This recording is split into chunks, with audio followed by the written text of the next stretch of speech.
Hi friends, once again welcome back to Jaime journey.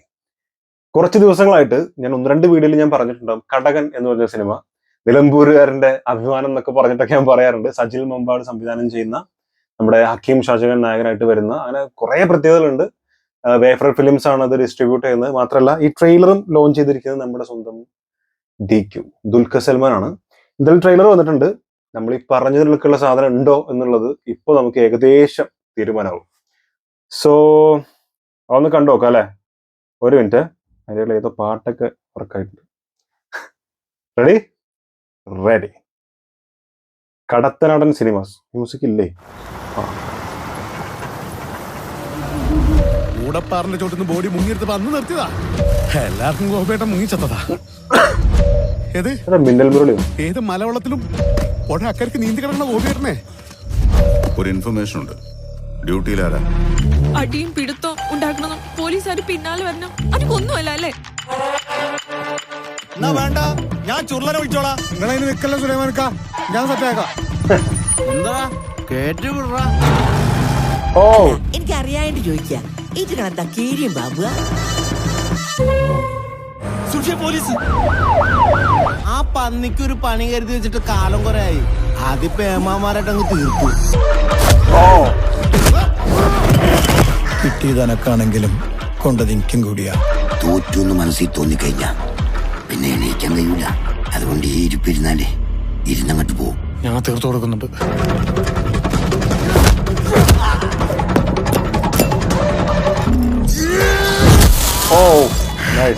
പൂരപ്പറമ്പില ചുരുളായിട്ട് അടിയുണ്ടാക്കി കേട്ടെ. നമ്മൾ last ഇറക്കി ഈശ്വർ വന്ന അതിന്റെ ഒന്നുറ്റി കയ്യിലിരിപ്പിപ്പോ ആരും മോശമല്ല. അടിയും പിടുത്തവും മണലും മന്ദലും എല്ലാരും കണക്കാം.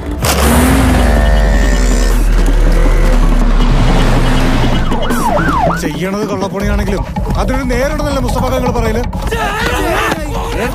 ഓന്റെ തന്തയ്ക്കുണ്ടായ നേരെ ഓനില്ല. എന്റെ വഴിക്കെങ്ങാനും വന്ന് നിക്കാൻ പോയാ ഓന്റെ കുടല് ഞാൻ ആ മാട്ടുമിലിട്ട് മാത്തും.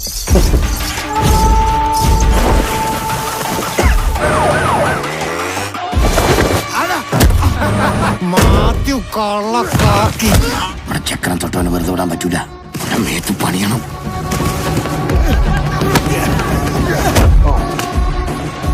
ഞങ്ങളിതിനെ കണ്ടിക്കണെന്നാ ജി പറയണത്. നിങ്ങൾ ആരും നോക്കി നിൽക്കണ്ട. തുടങ്ങിയത് ഞാനാണെങ്കിൽ തീർക്കാനും എനിക്കറിയാം.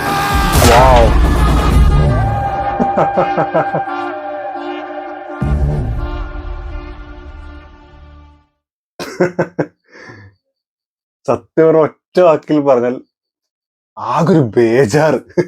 അത് പറഞ്ഞില്ലേ, മൊത്തത്തിൽ ഒരു ബേജാർ. അത് ഭയങ്കരമായിട്ട് നമുക്ക് ഫീൽ ചെയ്യട്ടെ. ആ ഒരു ഹറിബറി പരിപാടി ഉണ്ടല്ലോ, അത് എന്താ പറയാ, ഇപ്പൊ ഞാൻ എപ്പോഴും പറഞ്ഞ പോലെ ഈ അർജൻസി ഉണ്ടല്ലോ, ഭയങ്കര ഫാസ്റ്റ് ആയിട്ട് വരുന്ന സംഭവം എനിക്ക് ഭയങ്കര ഇഷ്ടമായി. അത് ഒരു ജഗപുക നടക്കുന്നുണ്ടെന്ന് പറയില്ലേ, നമ്മൾ അങ്ങനെ പറഞ്ഞപ്പോ ഇങ്ങനെ നിങ്ങൾക്ക് എല്ലാവർക്കും മനസ്സിലാവുമെന്ന് അറിയില്ല.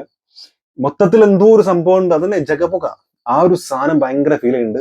ഒരു പൊട്ടി മാറി അടി എന്നൊക്കെ പറയുന്ന ആ ഒരു പരിപാടി മേ ബി ട്രെയിലറിൽ കാണുമ്പോൾ നമുക്ക് അങ്ങനെ തോന്നുന്നുണ്ട്. ആകെ അടിയോട്ടടി. കാരണം ആ പോലീസുകാരൻ ഹക്കീമിനെ ചവിട്ടുണ്ട്. ആ ചവിട്ടൊക്കെ ഭയങ്കരമായിട്ടോ എനിക്കത് ഭയങ്കര ഇഷ്ടമായി. അത് ചവിട്ടി തെറിപ്പിക്കാന്ന് പറയില്ല, അത് കാണുമ്പോൾ നമുക്ക് ഇയാള് ചവിട്ടിയാൽ മറ്റേ ആള് തെറിക്കും നമുക്ക് തോന്നും. അങ്ങനെ ചവിട്ടിയിട്ട് തെറിപ്പിക്കുന്ന ഒരു സാധനമൊക്കെ ഭയങ്കര പഞ്ചായിട്ട് ഫീൽ ചെയ്തു. പിന്നെ എനിക്ക് ഈ ജാഫ്രിക്കാന്റെ വോയിസ് ഭയങ്കര ഇഷ്ടമാണ്. അത് പൊതുവെ പുള്ളിക്കാരൻ ഇത്തരത്തിൽ ഒരു Malappuram type kind of slang സംസാരിക്കുമ്പോൾ ഭയങ്കര രസമാണ്. അത് ആ ഒരു ഉള്ളിൽ നിന്ന് കരകര ശബ്ദത്തിൽ വന്നപ്പോൾ അത് എനിക്ക് ഭയങ്കര ഇഷ്ടമായി. പിന്നെ ഹക്കീം പുള്ളി നല്ലൊരു നടനാണ്. ഇപ്പൊ ചെയ്തിട്ടുള്ള കഥാപാത്രങ്ങളൊക്കെ ഭയങ്കര വമ്പൻ സിനിമകളൊന്നും അല്ലെങ്കിലും ആ ക്യാരക്ടേഴ്സ് ഒക്കെ അത്യാവശ്യം എന്ന് പറയാൻ പറ്റില്ല, ഒരു നല്ലൊരു പെർഫെക്ഷനോട് കൂടി ചെയ്തിട്ടുള്ള ഒരാളാണ്. അതായത് നല്ലൊരു ഡയറക്ടറുടെ കയ്യിൽ കിട്ടിയാൽ എന്നാ ഞാൻ കാണിക്കാം എന്ന് പറഞ്ഞിട്ട് ആ ഒരു പരിപാടി ഉണ്ടല്ലോ, അങ്ങനെ ചെയ്ത് കാണിക്കാൻ കഴിവുള്ള നടനാണെന്ന് പലപ്പോഴും പല സിനിമ കാണുമ്പോൾ തോന്നിയിട്ടുണ്ട്. അതിപ്പോ നല്ലൊരു ഡയറക്ടറുടെ കയ്യിൽ കിട്ടുക എന്ന് പറഞ്ഞാൽ ആ ഡയറക്ടർ ഭയങ്കര എക്സ്പീരിയൻസ്ഡ് ആയിട്ടുള്ള, അങ്ങനെയല്ലേ ഉദ്ദേശിച്ചത്, നല്ല ഡയറക്ടർ. അത് ഒന്നാമത്തെ സിനിമയോ രണ്ടാമത്തെ സിനിമ എന്നുള്ളതല്ല. സജിൽ അത്തരത്തിലൊരു നല്ല ഡയറക്ടറാണെന്ന് ഞാൻ വിശ്വസിക്കുന്നു. അപ്പോൾ ഹക്കീം ഇദ്ദേഹത്തിന്റെ സിനിമയിൽ വരുമ്പോൾ മേ ബി അദ്ദേഹത്തിന്റെ ഒരു one of the best performance ആവാൻ സാധ്യതയുള്ള സിനിമയാണ്. പിന്നെ നായകനായിട്ട് വരിക എന്ന് പറയുമ്പോൾ പൊതുവെ ഇത്തരത്തിലുള്ള നടന്മാരൊക്കെ, ഞാൻ പറയുന്ന ഇത്തരത്തിൽ എന്ന് പറഞ്ഞാൽ അത് കുറച്ചായി അങ്ങനെ പറയുന്നതല്ല, ആ വളർന്നു വരുന്ന നടന്മാരുണ്ടല്ലോ, തുടക്കകാലത്തിൽ ഇങ്ങനെയുള്ള സിനിമകൾ കിട്ടുക എന്ന് പറയുന്നത് കുറച്ച് ബുദ്ധിമുട്ടുള്ള കാര്യമാണ്. അപ്പോൾ ഇത്തരത്തിലൊരു കഥാപാത്രം ഭയങ്കര ഒരു ഹീറോയിക് പരിവേഷമുള്ള ഒരു ഭയങ്കര ആക്ഷൻ അങ്ങനത്തെ ഒരു പരിപാടികൾ കിട്ടുക എന്ന് പറയുന്നത് വലിയൊരു സംഭവം. മേ ബി ഈ സിനിമ ഹിറ്റ് ആണെങ്കിൽ അക്കീമിന്റെ ഒരു നെക്സ്റ്റ് ലെവൽ കാലെടുത്ത് വെപ്പായിരിക്കും മിക്കവാറും കടകൻ. പിന്നെ ഇതിന്റെ കളറിങ് അത്യാവശ്യം കുഴപ്പമില്ലാത്ത രീതിയിൽ ഭയങ്കരമായിട്ട് ഇഷ്ടമായി. പിന്നെ എനിക്ക് വളരെ നന്നായിട്ട് തോന്നിയ മറ്റൊരാൾ മണികണ്ഠൻ ആചാരി. പുള്ളിക്കാരന്റെ ഓരോ സീനും ആ ഫ്രെയിം ഒക്കെ കാണാൻ നല്ല ഭംഗിയുണ്ട്. പിന്നെ കുറെ വൈറ്റ് ഷോട്ടുകളും അങ്ങനത്തെ കുറെ സാധനങ്ങൾ നമ്മൾ കണ്ടല്ലോ, അത് ഭയങ്കര രസമുണ്ട്. തുടക്കത്തിൽ ആ പൊടി വർപ്പിച്ചിട്ടുള്ള ഒരു ലോറിന്റെ പോക്ക് ഭയങ്കര രസമുണ്ട്. അങ്ങനെ എടുത്തു പറഞ്ഞ കുറെ കാര്യങ്ങളുണ്ട്. മാത്രമല്ല ഒരു പക്ക ഒരു മലപ്പുറം സ്ലാങ് പോലെയാണ് അവനെ മാട്ടുമുരിട്ട് മാന്തുന്നൊക്കെ പറഞ്ഞൊക്കെ എനിക്ക് ഭയങ്കര ഇഷ്ടമായി. അത്തരത്തിൽ നമ്മൾ കൂടുതലും ഈ ഒരു നിലമ്പൂർ ഏരിയയിൽ അല്ലെങ്കിൽ നമ്മൾ ഈ മലപ്പുറം ഏരിയയിലൊക്കെ കൂടുതൽ ഉപയോഗിക്കുന്ന ചില സ്ലാങ്ങുകളുണ്ട്, ചില രീതികളുണ്ട്. അങ്ങനെയുള്ള കുറെ സാധനങ്ങൾ ഇതിൽ നിങ്ങൾ അതിനിക്കള്ളി എന്നൊക്കെ പറയുന്ന സാധനമൊക്കെ മേ ബി കേട്ടിട്ടുണ്ടാകും. പക്ഷെ നമ്മൾ പിന്നെ കൂടുതലായിട്ട് ഇങ്ങനെ യൂസ് ചെയ്യുന്ന കാര്യങ്ങൾ ഈ മാട്ടുമ്പിലിട്ട് എന്നുള്ള സാധനമൊക്കെ കൂടുതൽ നമ്മൾ ഉപയോഗിക്കുന്ന സാധനങ്ങളാണ്. അതോ അത്തരത്തിലുള്ള ചില രീതികൾ ഭയങ്കര രസമായിട്ട് ഫീൽ ചെയ്തു. മൊത്തത്തിൽ സാധനം ഞാൻ പറഞ്ഞല്ലോ, എനിക്കൊരു ഭയങ്കര ഹറിബറി സംഭവം ഭയങ്കരമായിട്ട് ഫീൽ ചെയ്തു. ഒരു ജഗപുക ഭയങ്കരമായിട്ട് ഫീൽ ചെയ്തു. പിന്നെ ഈ നിലമ്പൂരുകാർക്ക് ഞങ്ങളെ സംബന്ധിച്ച് കൂടുതലും നിലമ്പൂരിലെ പല സ്ഥലങ്ങളും കൂടുതലായിട്ട് കാണിക്കാൻ പോകുന്ന ഒരു സിനിമയും കൂടി ആയിരിക്കും ഇത്. മാത്രമല്ല മലപ്പുറം സ്ലാങ്ങും അല്ലെങ്കിൽ മലപ്പുറത്ത് സിനിമ എന്ന് പറഞ്ഞിട്ട് ഒരുപാട് ഫുട്ബോൾ സിനിമകളും ഒക്കെ വന്നിട്ടുണ്ടെങ്കിലും അതിനൊക്കെ ഡിഫറെന്റ് ആയി. ഇപ്പൊ കേൾട്ടൻ 10 വന്നു, അതല്ലാതെ സുഡാനി ഫ്രം നൈജീരിയ വന്നു. ഇതിലൊക്കെ മലപ്പുറം സംഭവം കാണിച്ചിട്ടുണ്ടെങ്കിലും അതിനൊക്കെ ഡിഫറെന്റ് ആയി മറ്റൊരു കൈൻഡ് ഓഫ് കഥ പറയുന്ന രീതി ഈ സിനിമയ്ക്ക് ഉണ്ടെന്ന് ഫീൽ ചെയ്യുന്നുണ്ട്.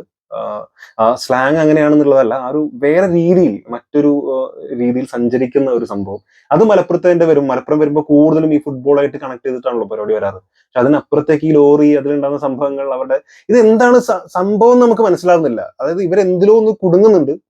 ആ ഒരു സംഭവം ഉണ്ടല്ലോ, കേസും വക്കണവും കാര്യങ്ങളൊക്കെ പാടെ അതാണ് ഞാൻ പറഞ്ഞത്, ഒരു ബേജാറുണ്ട് എന്നുള്ളത്. അതെനിക്ക് ഭയങ്കര ഇഷ്ടമായി. അത് ആ സിനിമയിലും കൂടി നിലനിർത്താൻ കഴിഞ്ഞാൽ ഇത് എന്താ പറയാ, ഇതൊരു നല്ല പടാവുമ്പൻ പടായിരിക്കും. അങ്ങനെ തന്നെ എനിക്ക് ഫീൽ ചെയ്യുന്നു. So all the very best ആദ്യം തന്നെ സജിലിന്. മാത്രമല്ല അതിൽ വർക്ക് ചെയ്തിട്ടുള്ള ഒരുപാട് ആളുകൾ, എനിക്ക് അവരുടെ പേരെടുത്ത് പറയാൻ അറിയില്ല. വൈഫ് ഇടയ്ക്കിടയ്ക്ക് പറയാറുണ്ട് വർക്ക് ചെയ്തിട്ടുള്ള കുറെ ആളുകൾ. ആയിരിക്കുന്നു അരസ്റ്റേഷൻ അല്ല, നമ്മളെ ഇവിടെയുള്ള കുറച്ച് ആളുകൾ വർക്ക് ചെയ്തിട്ടില്ലേ, നമ്മുടെ സജിലിന്റെ കൂടെയുള്ള കുറെ ആളുകൾ വർക്ക് ചെയ്യുന്നുണ്ട്. നിലമ്പൂരുകാരായിട്ടുള്ള ആളുകൾ കുറെ ആളുകൾ വർക്ക് ചെയ്യുന്നുണ്ട്. എനിക്ക് പേരറിയില്ല. ആരൊക്കെ വർക്ക് ചെയ്തിട്ടുണ്ടോ അവർക്ക് എല്ലാവർക്കും ഹാറ്റ്സ് ഓഫ്. നല്ല ഇതുവരെ കണ്ടതിലെല്ലാം ഭയങ്കര പ്രതീക്ഷയുള്ള സംഭവം തന്നെയാകും. സിനിമയും അതുപോലെ തന്നെ ആകട്ടെ. ജസിൻ ജസീലോ അങ്ങനെ കുറെ ആളുകളുണ്ട് കേട്ടോ. എനിക്ക് പേഴ്സണലി അവരൊന്നും അറിയില്ല. പക്ഷെ എന്തായാലും എല്ലാവർക്കും ഓൾ ദ ബെസ്റ്റ്. അപ്പോൾ നിങ്ങൾക്ക് വീഡിയോ ഇഷ്ടപ്പെട്ടിട്ടുണ്ടെങ്കിൽ നിങ്ങളുടെ അഭിപ്രായങ്ങൾ തീർച്ചയായിട്ടും കമന്റിൽ രേഖപ്പെടുത്തുക. പിന്നെ എപ്പോഴും പറയുന്ന പോലെ നിലമ്പൂരുകാരുണ്ടെങ്കിൽ അല്ലെങ്കിൽ മമ്പാട്ടുകാരുണ്ടെങ്കിൽ താഴെ മറക്കാതെ കമന്റിൽ രേഖപ്പെടുത്തുക. നിങ്ങളുടെ പ്രതീക്ഷകൾ രേഖപ്പെടുത്തുക. ഇതുവരെയായിട്ട് കാണുന്നവരെ